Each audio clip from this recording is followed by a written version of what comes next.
Hello everyone, आज है 15 फरवरी और आज इस वीडियो में हम बात करेंगे एनबीसीसी इंडिया के बारे में। 43 रुपीज़ का शेयर है। दिसंबर क्वार्टर के इनके नतीजे आए हैं, रिजल्ट्स के बारे में बातचीत करेंगे और भैया खरीदारी के मौके अगर बन भी रहे हैं तो कहां पर बन रहे हैं उसके बारे में भी चर्चा करेंगे।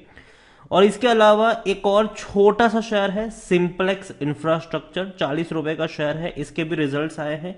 इसके बारे में भी वीडियो के अंत में थोड़ी सी बातचीत करेंगे, लेकिन उससे पहले अगर आपने अभी तक चैनल को सब्सक्राइब नहीं किया है तो प्लीज अभी इसे सब्सक्राइब कर लीजिए, क्योंकि आगे भी बहुत सारे वीडियोस हैं जो आपको काफी ज्यादा हेल्प करेंगे। तो शुरुआत करते हैं एनबीसीसी इंडिया के साथ। 43 रुपीज का शेयर है। रिजल्ट्स अच्छे आए तो तेजी आज हल्की सी देखने को मिली, 2% की तेजी है, लेकिन पिछले एक महीने में 20% के आसपास टूट चुका है। 19% की तो भैया गिरावट है ही यहां पर। 53 रुपीज से टूटकर 42 रुपीज तक गया। आज थोड़ी सी राहत पहुंचाई है इसने। पिछले एक साल की बात करें तो एनबीसीसी इंडिया के शेयर में 34% के आसपास का ग्रोथ है। लेकिन एक चीज आप ऑब्जर्व करें, यहां पर तेजी गिरावट के चूहे बिल्ली वाला खेल है। पहली चीज तो यहां पर ये, इवन अगर मैं आपको लॉन्ग टर्म का भी चार्ट दिखा दूंगा, 3 साल का अगर मैं आपको चार्ट दिखा दूंगा तो 13% की गिरावट है। सिंपल सी बात है, हर तेजी के बाद गिरावट यहां पर देखने को मिलती है। लॉन्ग टर्म का ये खिलाड़ी नहीं है, ये खिलाड़ी है शॉर्ट टर्म का। जब भी तेजी आती है यहां पर गिरावट भी हमें देखने को मिलती है, और जब गिरावट आती है तेजी देखने को मिल जाती है। यहां पर अगर मैं इनिशियल सपोर्ट की बात करूं तो देखो 40 रुपए का एक स्ट्रांग सपोर्ट है, ठीक है। हर बार वहां से अच्छा बाउंस बैक आया है। 40 रुपए के आसपास जब भी पहुंचा है बढ़िया तेजी देखने को मिली है दोबारा। लेकिन 50 रुपए के आसपास दोबारा ये टूटकर बिखरा भी है, ठीक है। तो एक रेजिस्टेंस के तौर पर 50 का लेवल काम करेगा, सपोर्ट के तौर पर 40 का लेवल काम करेगा। तो वहां पर खरीदारी के मौके बनेंगे। 40 रुपए के आसपास अगर ये पहुंचता है तो खरीदारी के मौके बनेंगे। 50 के आसपास जाता है तो बेचो और भाग जाओ, वो वाले यहां पर मौके बनेंगे। रिजल्ट्स के बारे में बात करें उससे पहले देखा जाए तो मिड कैप शेयर है। 7,500 करोड़ के आसपास का इसका मार्केट कैप है। वॉल्यूम्स 75 लाख के आसपास देखने को मिले, अच्छे वॉल्यूम्स कह सकते हो आप इसको। प्रमोटर के पास 61.75% की होल्डिंग है। प्रमोटर कौन है? सरकार है, सरकारी कंपनी है ये। एक भी शेयर गिरवी नहीं है।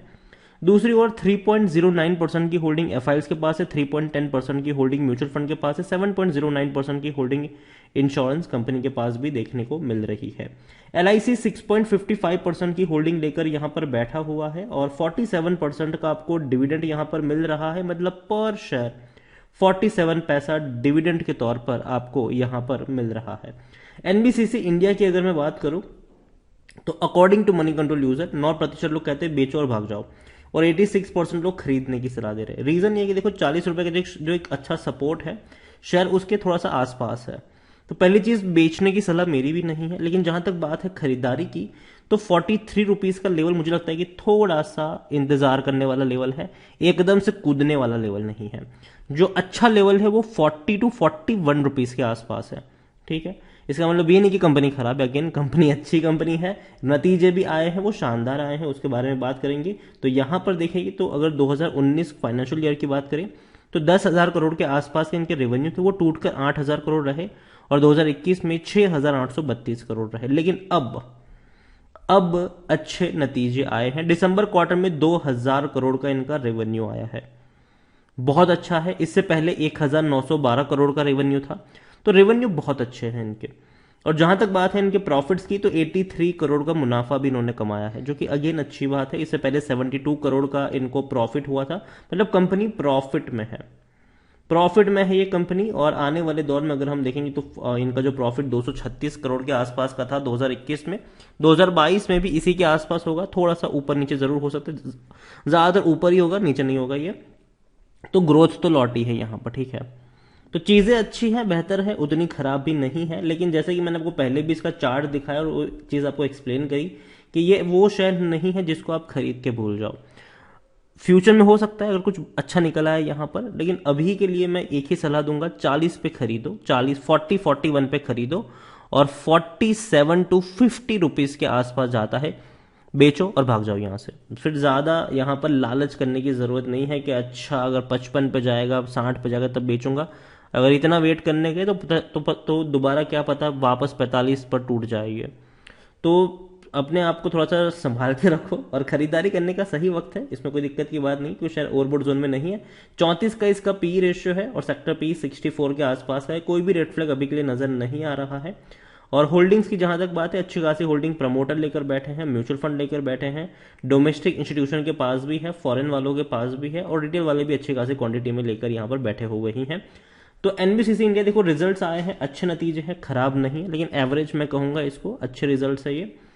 लेकिन जहां तक बात है खरीदारी की, फ्रेश बाइंग की, तो मेरे हिसाब से 43 रुपीज का जो लेवल है वो कह सकते हो कि हाँ, मुझे लगता है कि 2 रुपये महंगा है ये। अगर आपको 41 रुपीज के आसपास मिलता है तो वहां पर खरीदारी के मौके बनेंगे, फ्रेश बाइंग के मौके बनेंगे। लेकिन इसका मतलब ये नहीं है कि आपके पास हो तो बेच के भाग जाओ, जी नहीं, बने रहो।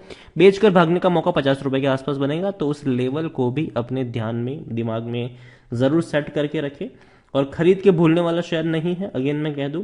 देखो मार्केट ना थोड़ा सा अनस्टेबल है, कल हमने भयंकर गिरावट देखी, आज हल्की सी रिकवरी भी हमने देखी, लेकिन कल जितना लॉस देखा आज उतना प्रॉफिट नहीं देखा है। और उसके रीजंस भी है, कई सारी चीजें काम करे, एक्सटर्नल चीजें हैं जो काम कर रही है और मार्केट को नीचे की तरफ ड्रैग कर रही है। फेड्स के इंटरेस्ट रेट की बात करें या फिर ये रशिया और यूक्रेन वाले मैटर की बात करें, बहुत सारी चीजें हैं जो इम्पैक्ट कर सकती है। लेकिन फिर भी मार्केट जब भी टूटेगा वो टेम्पररी होगा, लॉन्ग टर्म में मार्केट बाउंस बैक ही करेगा। जितना टूटेगा उससे ज्यादा का बाउंस बैक हमेशा दिखाएगा आपको मार्केट।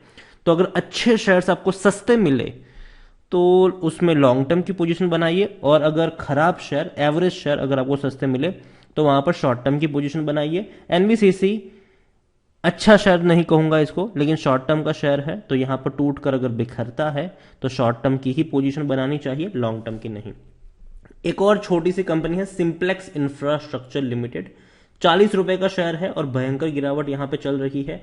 ये लगातार टूट रहा है। एक साल की अगर हम बात करने जाए तो पिछले एक साल में सिंप्लेक्स इंफ्रास्ट्रक्चर लिमिटेड के शेयर में तकरीबन 9.5% का ग्रोथ है।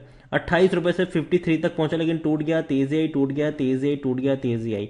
और अभी एक्चुअली ये है कि कंपनी के रिजल्ट्स है वो खराब आए हैं। 150 करोड़ का इन्होंने लॉस किया हुआ है। इससे पहले पिछले क्वार्टर में भी 127 करोड़ का लॉस किया था इन लोगों ने।